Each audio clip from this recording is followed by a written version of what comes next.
My name is Christopher Miller, and I'm the father of Caroline Miller. I'm Jennifer, and I'm Caroline's mother.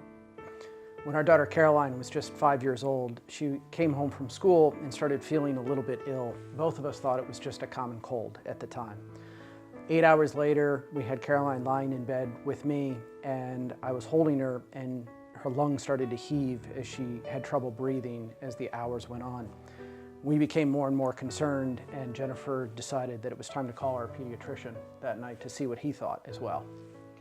He had been in touch most of the evening, and this last phone call was different. He asked to have Caroline placed on the phone, and I remember thinking that was very strange.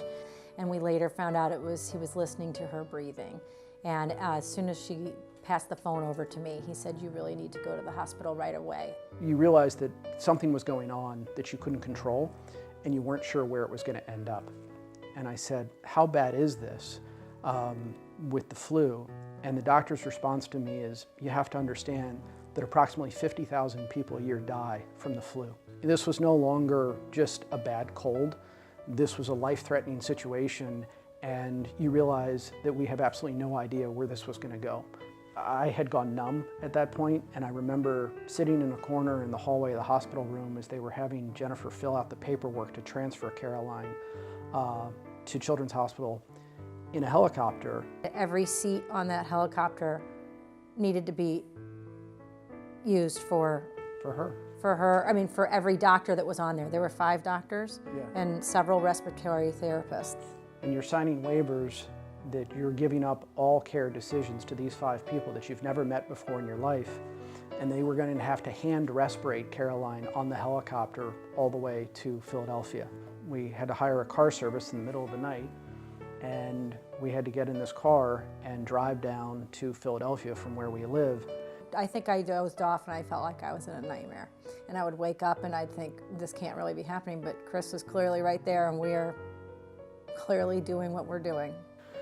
And I remember then being taken up to the pediatric intensive care unit at the hospital in Philadelphia. And the first conversation we had with any doctor, he said, "I just want to let you know that as of now, your child is one of the sickest children we have in this hospital at this moment."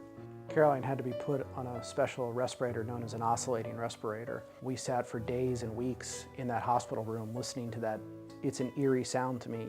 Even now I can remember very distinctly what that sound is, and it's a sound that frankly I hope no parent ever has to hear. It was hard to fathom that we had, in essence in 24 hours, gone from having our daughter come home from school to not knowing if we were ever going to be able to have another conversation with our daughter again. The numbness, the helplessness that comes with that it's not describable. It's not something I would wish on my own worst enemy, to ever have to go through this with their child. Thankfully, Caroline did make a full recovery. But even once the influenza was gone and the pneumonia had cleared out, there were still several weeks and months of recovery. Had my daughter and I been in a car accident, I would have thought, well, of course she's in this situation. We were in a car accident. I would never have fathomed that we would be where we were as a result of flu. I used flu interchangeably with a bad cold.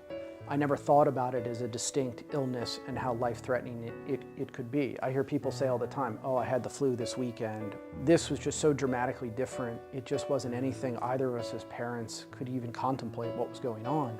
Even now, it's hard to believe that potentially had we simply gotten a flu vaccine, this would have never happened.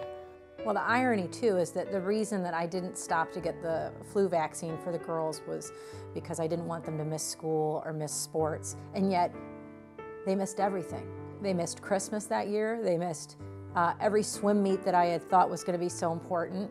Both of them missed several days of school. Caroline missed weeks of school. It was several months down the road where she could even go to a full day of class.